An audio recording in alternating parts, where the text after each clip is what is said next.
Assalamualaikum warahmatullahi wabarakatuh. Nama saya Lia Prawita, NIM 701200006. Prodi Sistem Informasi dari kelas 4A. Saya akan mereview dua artikel, yaitu Islam dan Sejarahnya pada Masyarakat Jambi Seberang dan Rekam Jejak Muslim Rohingya di Myanmar. Islam dan sejarahnya pada masyarakat Jambi Seberang. Wilayah Jambi berada pada cekungan sungai yang memiliki banyak anak sungai. Batanghari merupakan sungai terpanjang di Sumatera, yang memiliki mata air di bukit barisan dan berkelok-kelok sepanjang 800 km. Sungai Batanghari menjadi tulang punggung bagi masyarakat yang tinggal pada kawasan pinggiran sungai. Anak Sungai Batanghari antara lain Sungai Tembesi, Sungai Merangin, Sungai Asal, Sungai Tabir, Sungai Bungo, Sungai Tebo, dan Sungai Jujuhan. Tidak kalah fungsinya dari anak sungai yang telah disebutkan, terdapat cekungan tangkapan air sendiri di Tungkal yang berbatasan dengan Indragiri.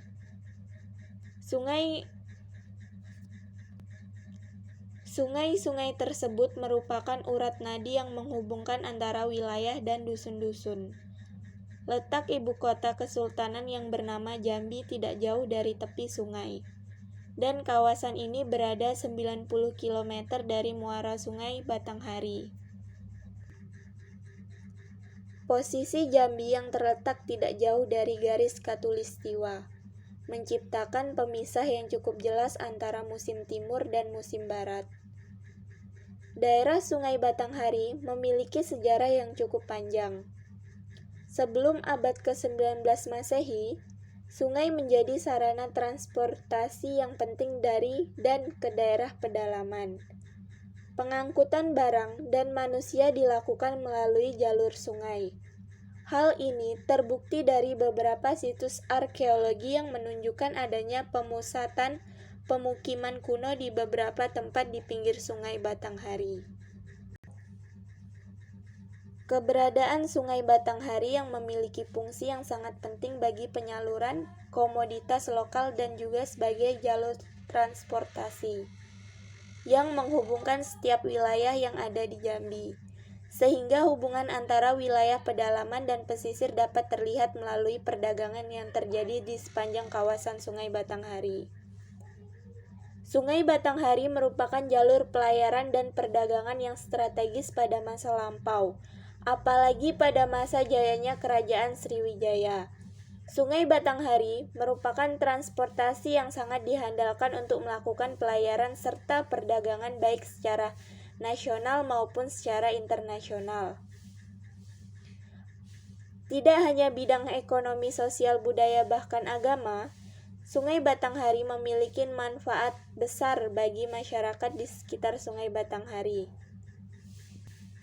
Jambi merupakan wilayah yang terkenal dalam literatur kuno. Namun, tidak banyak yang mengetahui mengenai peran Sungai Batanghari dalam penyebaran agama Islam. Nama negeri ini sering disebut-sebut dalam prasasti-prasasti dan juga berita-berita Tiongkok. Selain itu, Jambi merupakan bagian penting dalam penyebaran agama Islam. Adanya Islam di Jambi karena kedatangan kapal dari Kesultanan Turki untuk penyebaran agama Islam di Jambi. Rombongan tersebut dipimpin oleh Ahmad Ilyas atau Ahmad Barus. Mereka datang ke Jambi karena kapal rombongannya terdampar di Pulau Berhalo. Ahmad Ilyas menghancurkan patung-patung berhala sembahan di Pulau Berhala, sehingga Ahmad Ilyas dijuluki sebagai Datuk Paduka Berhalo.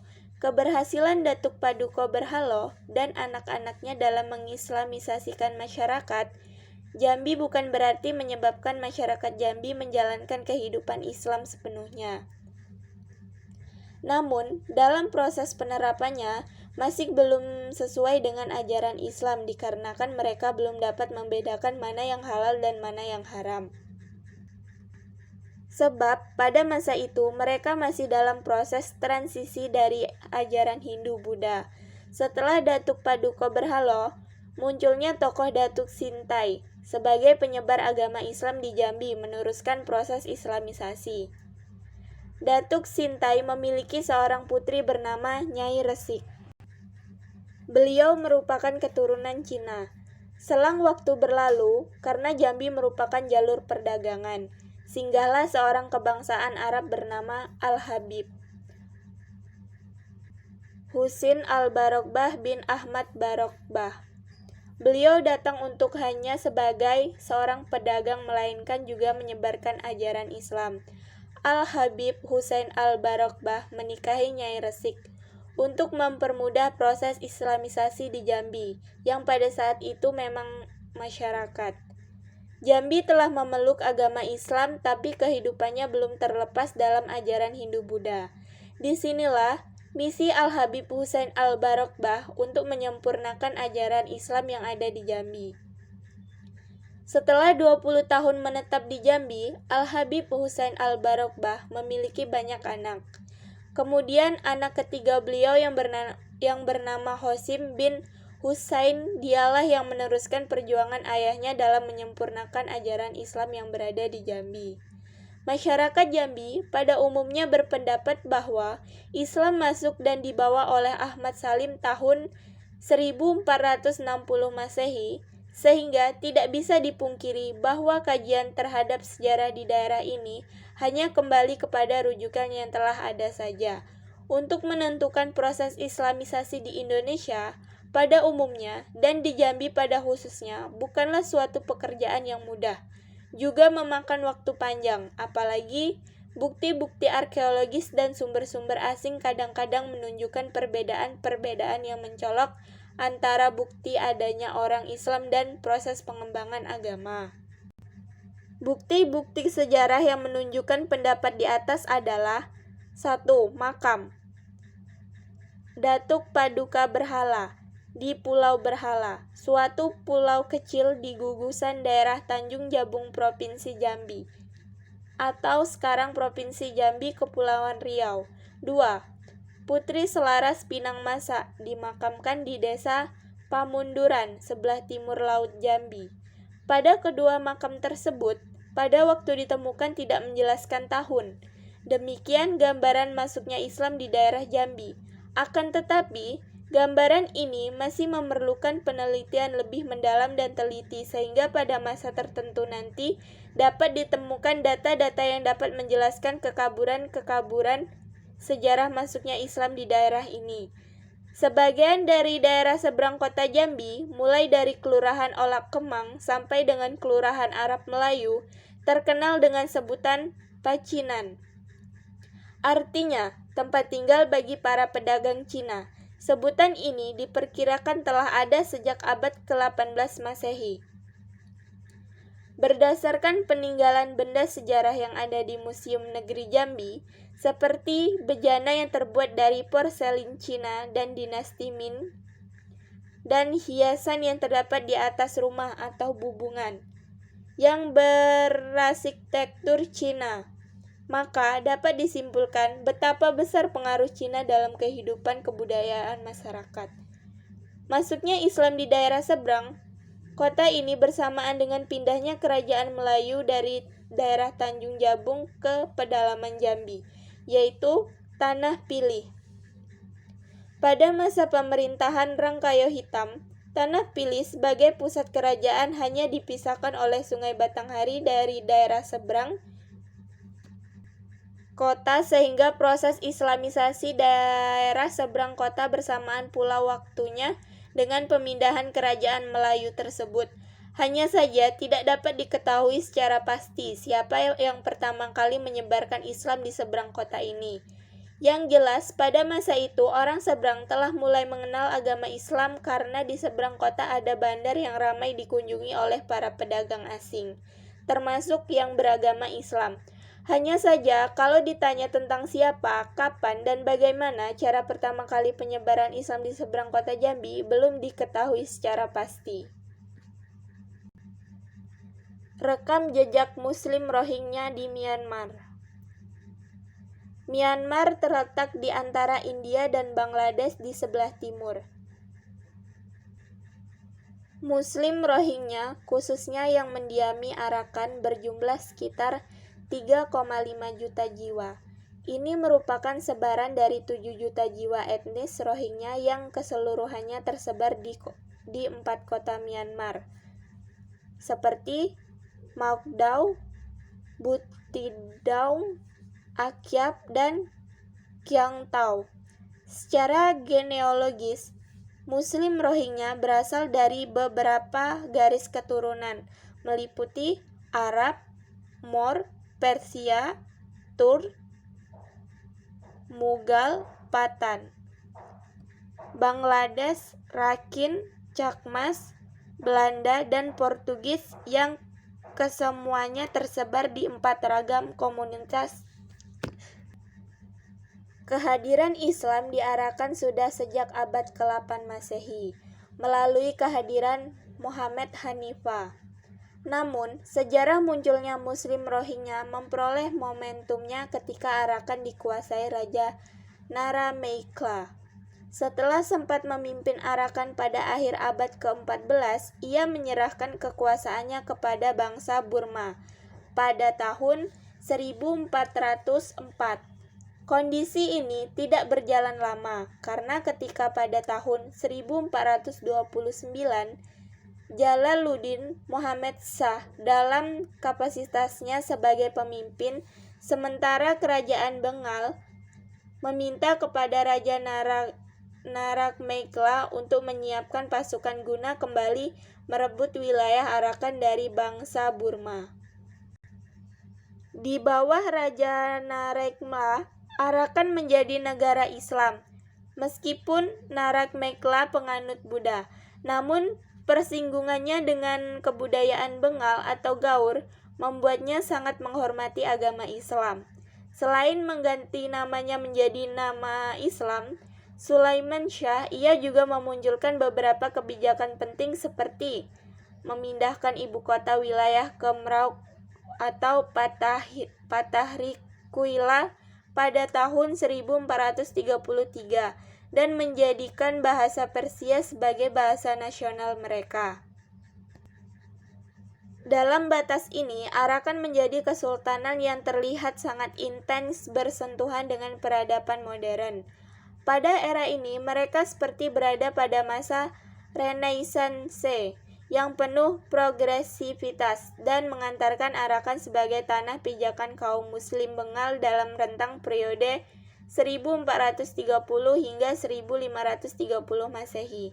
Sejarah mencatat bahwa mulai abad ke-14-15, Arakan menjadi wilayah Islam yang kuat. Islam dianut oleh sebagian besar masyarakat yang notabene adalah etnis Rohingya. Rohing tersebut berlangsung hingga 350 tahun dan berakhir pada 24 September 1784 Masehi, ketika Raja Bodda Upaya dari Burma penganut Buddha menginvasi Arakan dan menguasainya. Sejak saat itu, Muslim Rohingya di Arakan berada pada posisi subordinat dan selalu mengalami perlakuan diskriminatif dari penguasa Burma, dimulai dengan upaya pengikisan pelbagai infrastruktur keislaman seperti menghancurkan masjid dan mengubahnya dengan pagoda atau mengubah madrasah menjadi kyang lembaga. Keagamaan kaum Buddha pihak penguasa juga berupaya melancarkan aksi-aksi yang cenderung merugikan Muslim Rohingya. Selain terkekang secara politis,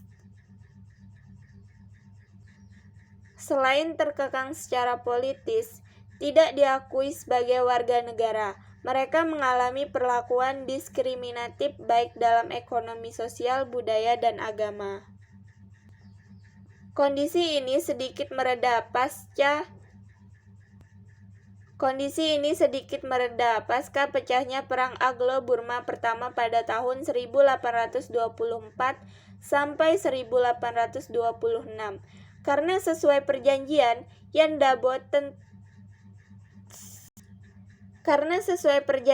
Yandabo tertanggal 24 Januari 1826, maka Burma, Arakan, dan Tenasserim dimasukkan ke wilayah British India.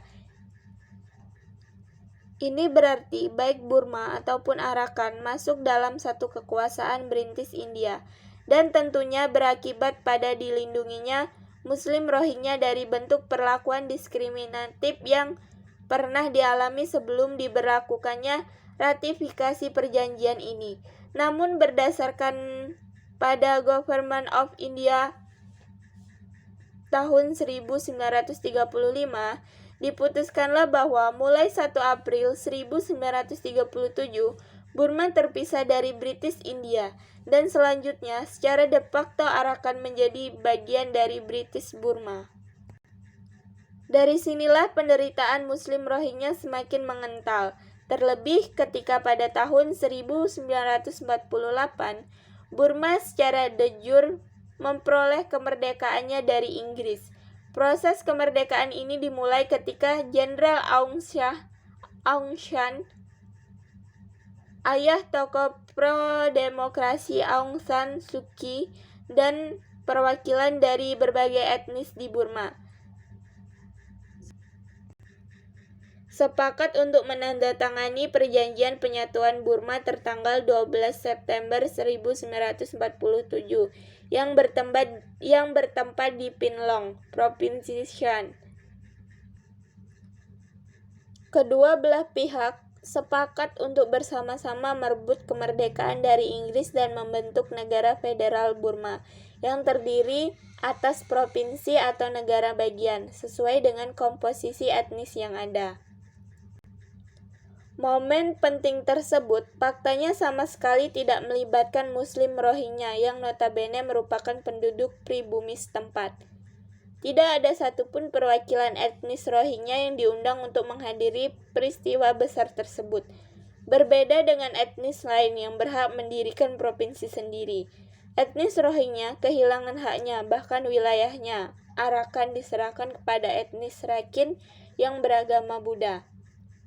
Walaupun populasinya kurang dari 10% penduduk Arakan, sejak saat itu hak-hak etnis Rohingya berusaha dihilangkan oleh para politis Buddha Burma.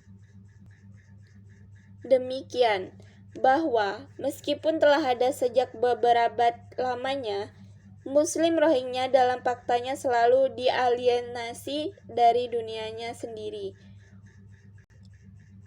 Upaya peneguhan identitas sosial pada gilirannya menjadi agenda utama yang seakan tidak pernah padam dalam benak mereka, bahwa mereka adalah kelompok minoritas dan selalu mendapatkan perlakuan diskriminatif dari pemerintah.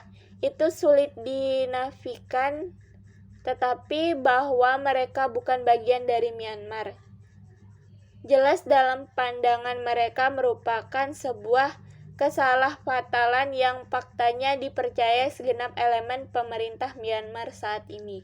Inilah mengapa Myanmar sebagai sebuah negara tidak luput dari beragam konflik kebangsaan.